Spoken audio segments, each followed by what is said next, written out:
What's up, cool kids, and welcome back to the third episode of the Langston Frater Show. I'm so glad you guys are here with me, and thanks for the great feedback on the second episode with Chris Prosser, the professor of golf himself. Well, let me tell you what's been going on. I've been off the air for 4 weeks, but it's been incredibly busy, and I just want to tell you guys what I've been up to. I think it's been a pretty cool month. First, started off, I've been getting ready for the PAT. If you don't know what that is, it's almost like a SAT for college, but for golf. It's a 36-hole playing test that every PGA associate or apprentice, as they like to call it, or PGM student has to take in order to get their PGA credentials when they finish up the PGM program. As I said, it's a 36-hole event. Typically, it takes place over one day. Some PGA sections in the PGA of America, it takes place over 2 days. Well, I was prepping for that event, and on October 1st, still prepping, getting the last couple tweaks together. And on October 8th, at Great Hope Golf Course, UMES's home, or PGM's home golf course, I was able to pass my PAT, and that's a really big step for anybody, but a really big step for me. It shows a lot about my game and where it's come from over the last 4 years and getting ready to pass this test.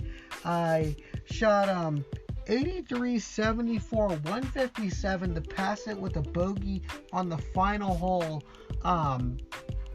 157 on the number, and I'm really proud of it. A lot of people don't know that's a very mental driven test, and going into the event what you have to shoot before you even hit your first tee shot. And one of the things that's very unique about my PAT is first couple holes were great. We've had no rain in the forecast up until that event, and of course it's the PAT. Obviously it's put on by the PGA of America across different courses across the country, and this was the final stop at the Middle Atlantic PGA section. And during that event, it was pouring down rain for most of my first 18 holes until I got on to about the second hole of my second round. Thanks to some great rain gear that I had in the bag. Hands weren't wet, my hands were super dry, I was dry, feeling comfortable, my swing was looking really good. Like I said, shot 83, 74, 157, passed it on the number, and that was one of my big goals for the semester, to get that done out of the way, and I'm really proud of myself. Then fast forward a couple days, we're into midterms week.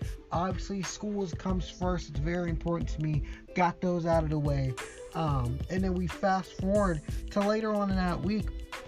I was able to sit on an HBCU panel at UMES, put on by the Deltas, one of the Greek organizations at UMES. They asked me to sit on a panel to kind of give my insight of where HBCUs are going, what my opinions are on HBCUs, and how they're seen today in society and the purpose that they have. So I was able to sit on that panel, had a blast with a couple great panelists. We had a great turnout for that event.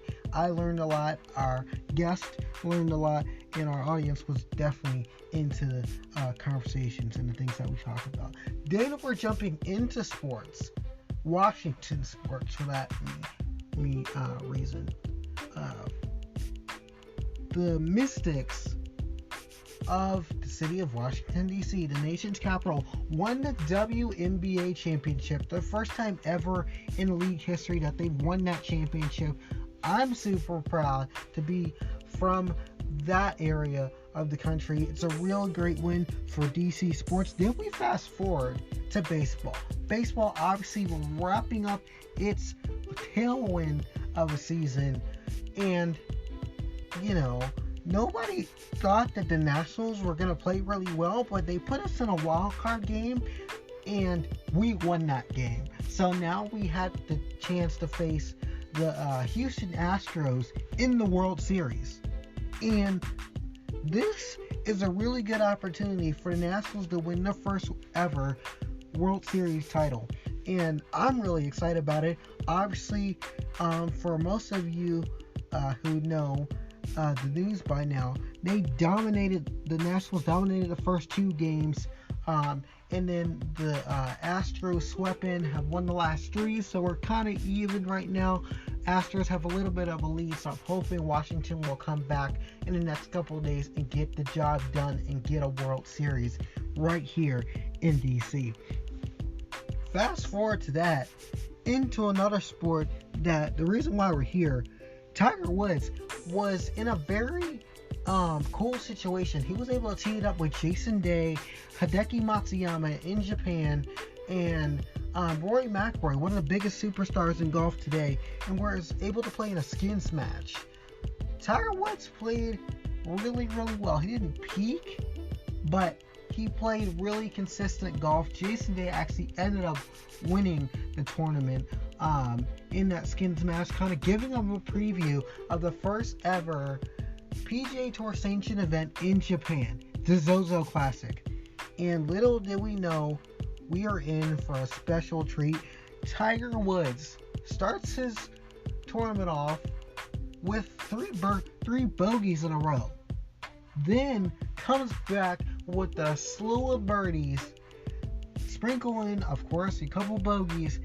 It poured down rain due to a typhoon in the area and shut down the course after round 1 for basically an entire day. The 10th hole completely flooded. No fans were allowed into this, once in a lifetime inaugural tournament, Zozo Classic. And, no fans. Tiger Woods shot 64 following those first 3 bogeys on the first hole. Then shot a 67 in the 3rd round. And it won the whole event, which is absolutely insane. Hideki Matsuyama wasn't even playing in his group, but was the closest contender to him. That's absolutely insane. And, we saw Tiger win again in April at the Masters, winning his 15th major. But something that's really, really special about this victory, it's the 82nd victory that Tiger Woods has ever had in his career. It ties the all-time record with Sam Snead for the most PGA Tour victories and wins in his career. So he's tied with one of the greatest of all time. So one of the next things that people are going to be looking for is, when is 83 coming? That was a super cool event. He played really, really well. Super appreciative of the fans. The grounds crew and the staff did a great job there. And I enjoyed having a blast watching it over the weekend. And then fast forward, I love great sports and I love talk shows. I'm one of the producers and the co-host of Hawk Talk at Maryland Eastern Shore. It's our athletics talk show. Got ready for the season premiere of that show last week. Had our first episode. I was able to also run the Maryland Eastern Shore Collegiate Golf Challenge for our men's and women's golf team, with a couple of teams from across the country teaming up in Ocean City, Maryland. Our men's team took home 3rd. Our women's team took home 2nd. And it was a great event. I helped run that tournament with the great staff with the Hall of Fame Pro-Am on Monday, and we had a great time. Teams are playing really well. We're looking forward to what they're going to produce in the spring. We also had a PGM open house, kind of giving people a look at what our program takes to be in the program and what it's all about and the opportunities it can give you. But enough about that. My crazy 4 weeks. This week's guest is a really, really cool dude. He's, one of the funniest guys. He's really down to earth and just an incredible golfer, an incredible student as well. His name is Andy Hewitt. He's from Pennsylvania. He's the PGMSA president, which is basically the representative of the students that we have in the PGM program. I'm so excited to have you guys hear from him.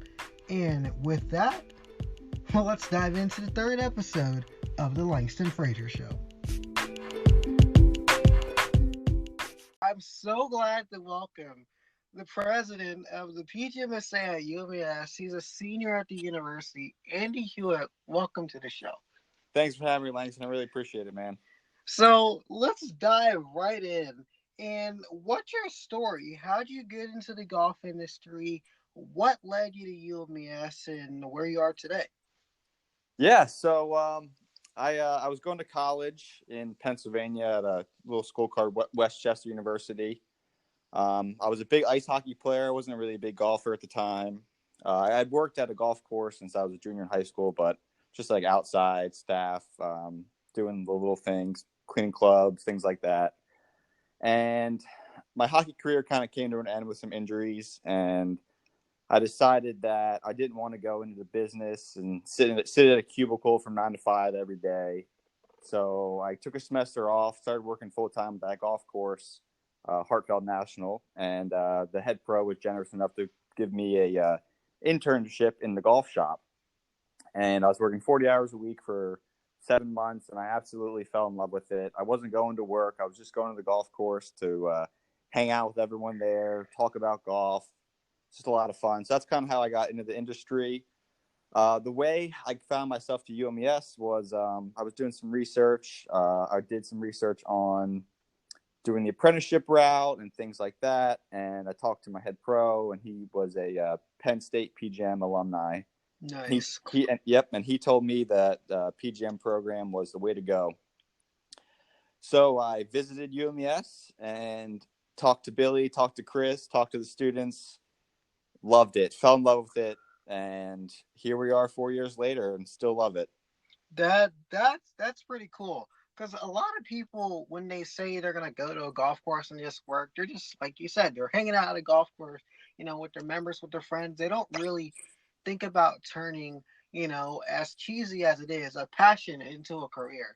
And Absolutely. that's kind of what led you, you know, on this great route for looking for places to go to start your internship. So one of the core requirements for the PGM program, if you don't know, you have to complete 16 months of internship over the course of your studies in order to get your, in our case at our university, it's a PGA golf management bachelor's degree. So what are some of the internships that you've been on and some of the experiences that you've had? Yeah, so I've done 3 internships thus far, other than the one at Hartfeld. They're all 3 completely different ones. So the first one I did was at Rally Run Country Club in Westchester, Pennsylvania. Very small club, about 250 members, 18-hole facility. I loved it. We had a huge junior golf program, 150 juniors. I was doing junior golf basically every day of the week. Fell in love with teaching because that's kind of where I'm looking in the future to do is go into teaching. Second internship was at Wilmington Country Club, large facility, 36 holes, over 1,000 members. So basically the complete opposite of the first internship. Cool. Yeah, and then this past summer, I got out of my comfort zone, which everyone told me to do. Was just get away from home, which I had done my first internships living at home. I went up to Rhode Island, the smallest state in the country. Worked at an old Donald Ross golf course built in 1899 called Secana Golf Club, Nice. right on the water. I mean, the views were unbeatable. It was incredible. Well, I'm assuming, since it wasn't winter, the weather was halfway decent. It was kind of warm, hopefully. Yeah, so that was the nice thing is being a golf professional, you have to wear pants. So if you're down south in the summertime wearing pants, it get pretty hot. Yeah, I can attest to that. It gets really Yeah, hot. yeah, you down at the Golf Channel in Florida. But yeah, I think the highest it got to was about 92 degrees, and that was maybe once this summer. So it was very very enjoyable. Nice. So you talk about Donald Ross and this great golf course. What are some of the playing opportunities that you've gotten over in your internship? Yeah, so I've been able to get out, play a lot of golf courses. Actually, this past summer, I got to play 2 more Donald Ross golf courses. One being Newport Country Club, which is hosting the Senior U.S. Open next year. That was a incredible facility. The clubhouse is unreal. It's just amazing. So you fast forward back to August, and it's the most dreaded time, at least for all of us at UMES, and a lot of the other PGM universities across the country. August comes, and you're headed back to school.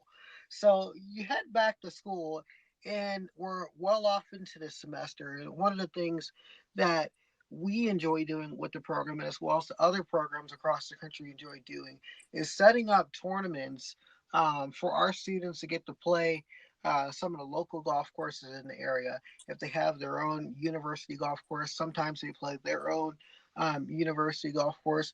But you go on this absolute run, a five a five winning streak, or 5 tournament winning streak, and just dominating the field. Right now, leading our version of the FedEx Cup, which is known as the Cropper Cup for us. Marshall Cropper, who's a Maryland Eastern Shore Hall of Fame member, was instrumental in making the PGM program happen at UMES. But you go on a 5 uh, tournament winning streak. What's some of the golf mentality you have to stick it out with some of these top gun players, especially a lot of the players in our program being both on the men's and the women's golf team? Yeah, so it actually it all spawned this summer.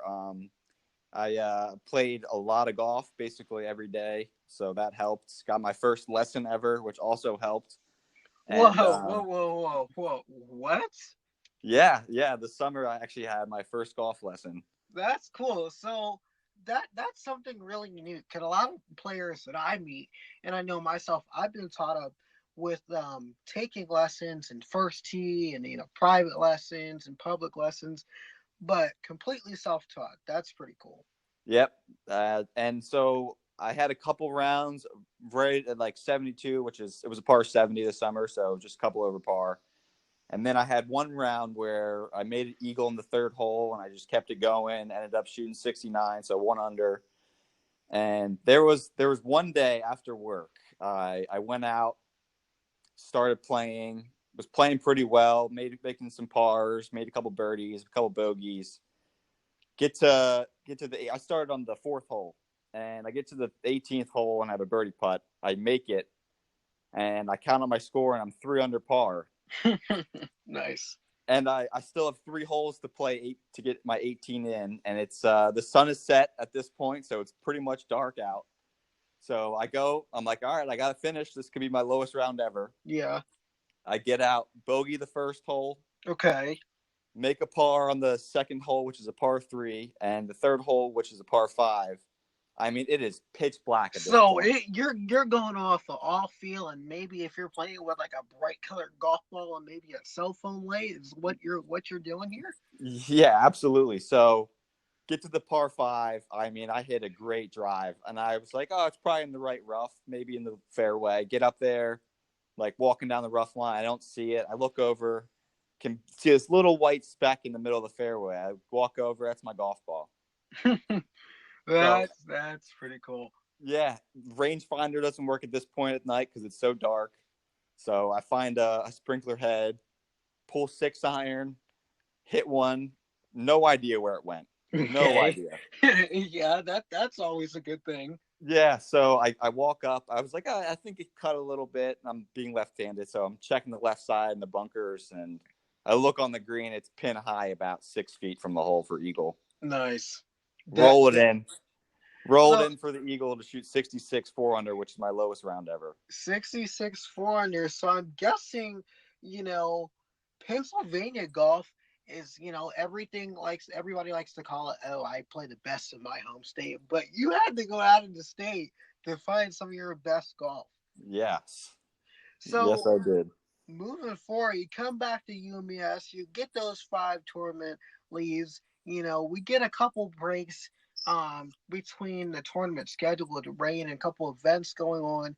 But right now, you're still in the comfortably in the lead. Like you could not play a couple tournaments and still be, projected to win the Copper Cup coming Mm-hmm. up for that final major weekend where we typically play 2 courses in a weekend. We take that Friday or take that Saturday and that Sunday we play and still win the Cropper Cup at the graduation dinner. Yeah, and that was the one thing that really helped me out this summer, which was the reason why I was able to go on that 5-win streak, was my mentality, and that was huge in being able to play good golf. Well, you talk about mentality, and somebody who I think has the same mentality as you is somebody who just fresh off a victory at the Zozo Championship in Japan. Tiger Woods shoots his one of his most incredible 4 day stretch of golf, and let me say, folks, it was a very interesting close to 4 or 5 day span of golf for him. He tees it up on Monday, as I mentioned in my intro, um, at the skins match with Jason Day. It was him, the hometown kid, Hideki Matsuyama, and Rory McIlroy. Um, bogus his first 3 holes, shoots, let's see, 64, 64. I want to say 66, and I 67, don't yeah, is 66, 67. 67, and I can't remember what he shot yesterday, but just goes on an absolute dominant tear to get his 82nd career victory, tying Sam Snead for the most PGA Tour wins ever. That's pretty cool. What do you think about Tiger's performance this weekend? Yeah, I thought it was amazing. I watched a lot of it. I didn't get to watch all of it because of how late it was at night. But what really stuck out to me was after he won, he talked. He was talking to Steve Sands on the 18th green. Yeah, And Maryland guy. yeah, he said Real local guy. I don't hit it. I hit it over 300 yards, but that's nothing compared to what they do now. And he said he's not a big bomber anymore. He's got to place his way around the golf course. Think about it. He said he can think his way around a golf course better than anyone, and that's what he did. And that's what I'm trying to do. I'm trying to think my way around these golf courses, put myself in good positions like Tiger does, and make some putts. I mean, he made so many putts, Yeah, and and his key that's the secret. phrase. Yeah, his key phrase that he mentioned in most of his post round interviews, especially with Todd Lewis, that who works at the Golf Channel, is these left to right putts, and just rolling them in all weekend long. Oh yeah, So it was really, incredible. really solid over the weekend for Tiger. And so with him, and everybody's talking about it, it's been in the news this whole week. Tiger Woods is actually going to be the captain of the President's Cup team for the U.S. side, Ernie Els for the international side, coming up in December. And we're still, I think, 2 or 3 players short of completing that full team. Do you think Tiger picks himself as, one of those players, impressing himself, Captain Woods, to be one of the players as well? Yeah, I mean, I would love to see him on the team. I think he will pick himself. But if he does, I only think he'll play maybe 1 or 2 matches before the singles. I don't think Yeah, he'll play many. I think he'll at least play one round a day, I think. yeah. I definitely agree, especially with the format that's going to be on it. It's going to be stroke play and a little bit of match play.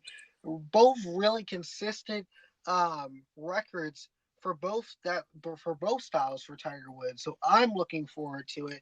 I know the debate, it always happens. Tiger Woods wins again. Um, what's next up for him? Obviously, the President's Cup we just talked about. The Ryder Cup will be up coming next year. Wisconsin, Whistling Straits. I'm looking for it. And then one of the things that I guess Tiger Woods really missed out on the first go around was the Olympics.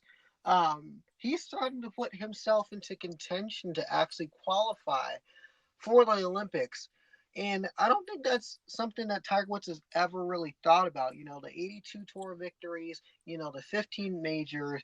You go back to April, he wins the Masters again after not winning for so many years. What do you think is next for Tiger Woods? Do you think it's the 18 major championships that Jack Nicklaus had? Do you think it's the 83rd win? What's next for Tiger? World number one? World number one is definitely a possibility. I definitely think he'll get 83 wins. I'm still not sure if he'll get to Jack's 18 or not, but I think he will win a couple more majors. Definitely going to win a couple more golf tournaments. And the one thing that I think that he wants the most right now is to be in Tokyo next year in the Summer Olympics and win that gold medal.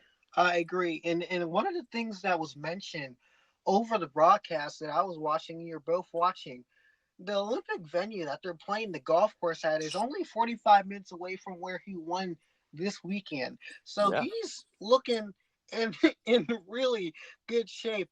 And what I'm curious to know from you is everybody thinks that 83rd victory is right around the corner. Where do you think it's going to happen? Whew. That's tough. I mean, it all just depends on what he schedules. I think his next event will be the Hero that he hosts down in the Bahamas, but that doesn't count towards the tour event win. Yeah, But I'm not sure. I mean, I would love to see him win the Masters again. yeah. Tiger Woods on red at Sunday at Augusta, can't beat it. Nothing better than that. He's been playing really well. I was thinking the same thing. He goes down to the Bahamas, possibly wins that event. As you just said, it's not officially a full tour event because it's only a very elect few. But then we're going into these colder months, and now with the PGA Tour doing this wraparound season, his tour season will actually start in Hawaii. Just qualified for the tournament, Century Tournament of Champions. That's a really complete level winners only invite tournament in Hawaii. You know what that means, especially with his knee and his back. Great warm weather. So, what's your prediction for him going into um, the championship in Yeah. January? So I believe they just resurfaced that golf course to make Yeah, it a little more firmer and a little more faster, which will help him because he doesn't hit it as far as he used to. So he'll be able to keep up with the DJs and the Roys of the world. He's won there before. He can definitely do it again. and you mentioned that, and you mentioned something really that I noticed here. You talk about a world stage. The golf industry that we're both a part of is on a world stage. Mm-hmm. Transitioning to that, where do you think the industry is going right now? Where do you think it's headed in the next couple of years? So what I've been listening to podcasts, courtesy of you. I listened to yours. Yours was the first podcast I ever listened to, and I got hooked. You hooked me to it, Nice. and I've been listening to them nonstop. And I think a lot of golf courses are going to start making shorter golf courses for more recreational play. That'll get the more normal golfers, not the tour players, but everyday golfers get out there, play quick 9 holes in an hour and a half, maybe less.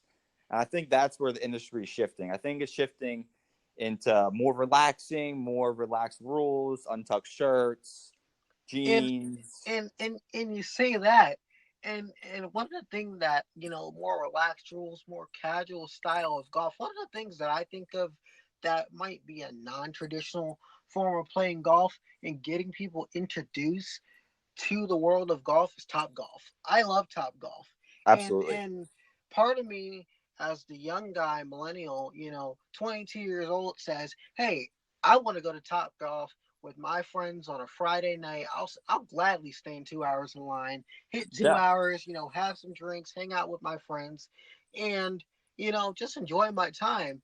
But then you have, obviously the golf professional side of me thinking, well, if they'll go stand in line for 2 hours and then go hit for 2 hours, eat, hang out with their friends, we're talking maybe 5 hours later, you could have came to the golf course and teed it up, especially on a Saturday when it's super nice. What's your opinion? yeah, no, absolutely. And the whole thing with that is usually their busiest time is at night. So when it's Yeah. dark out, you can't go to the actual golf course.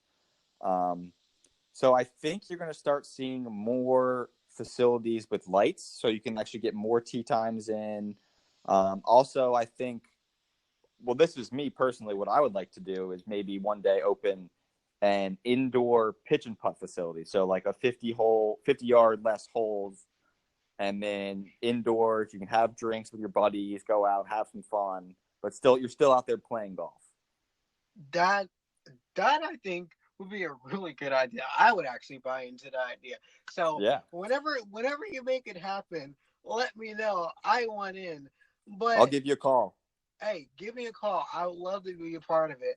Let's fast forward here to some of going back to more a playing traditional style of golf. What's some of the best golf courses in the world that you've ever played? Yeah, so like I was talking about this summer at Newport Country Club, I mean, that place was incredible. I mean, it's a tournament golf course. Tiger Woods won his first U.S. Amateur there. Mm-hmm. Annika Swardston won a ladies major there. The men's senior U.S. Open is going to be there next year. The one interesting thing about that golf course that I found out was there is not a single sprinkler in the fairway or in the rough. Interesting. The only sprinklers on that golf course are around the greens. Wow.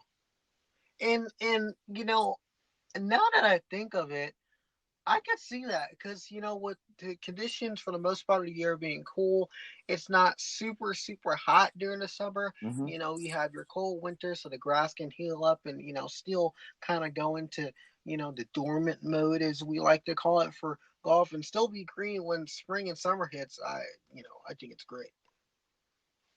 So what other courses have you played that you're really interested in besides Rhode Island?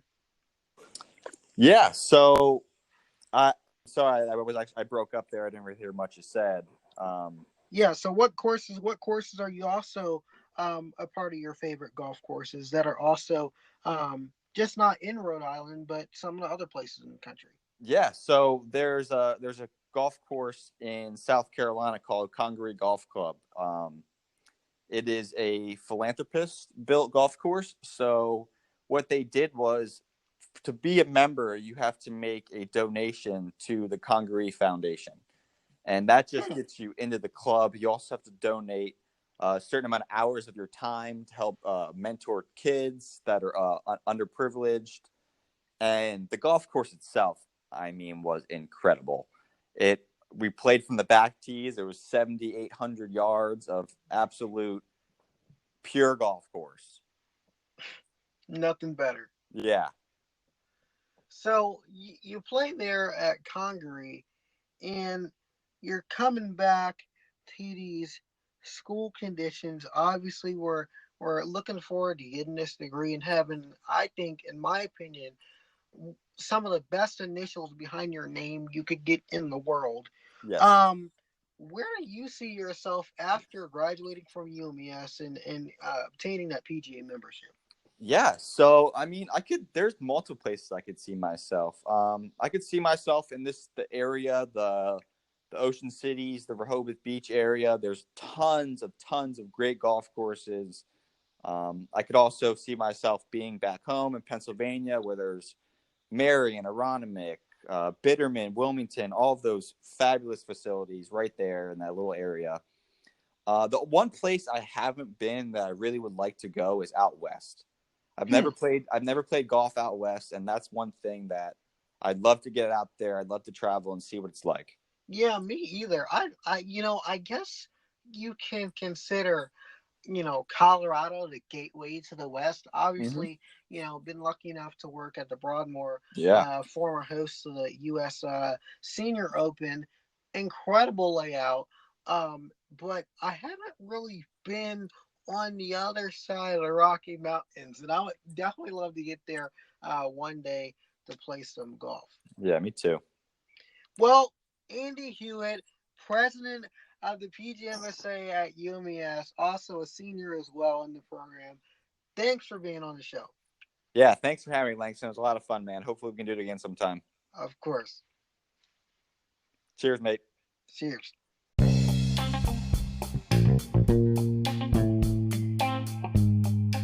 What a cool episode with Andy Hewitt. He's such a great guy to be around.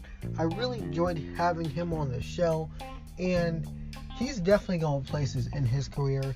and I definitely think he can make a huge impact on the golf industry. He's a great player as well, lefty like yours truly, and I think he has a really great shot of some great opportunities coming in the golf industry. Well, that will do it for this episode of the Langston Frazier Show. Make sure you come back next week. As I said a little earlier, you don't want to miss it. I have some great guests lined up. Don't forget to like, subscribe, rate the podcast, and don't forget to share it with your friends. Connect with me on social media using the hashtag TLFSPod, and tell me what topic you want me to cover next on the show and what guests you want to hear from. As always, you can connect with me on Twitter and on LinkedIn at Langston Frazier. I'll see you next week, and thanks for tuning in to the Langston Frazier Show.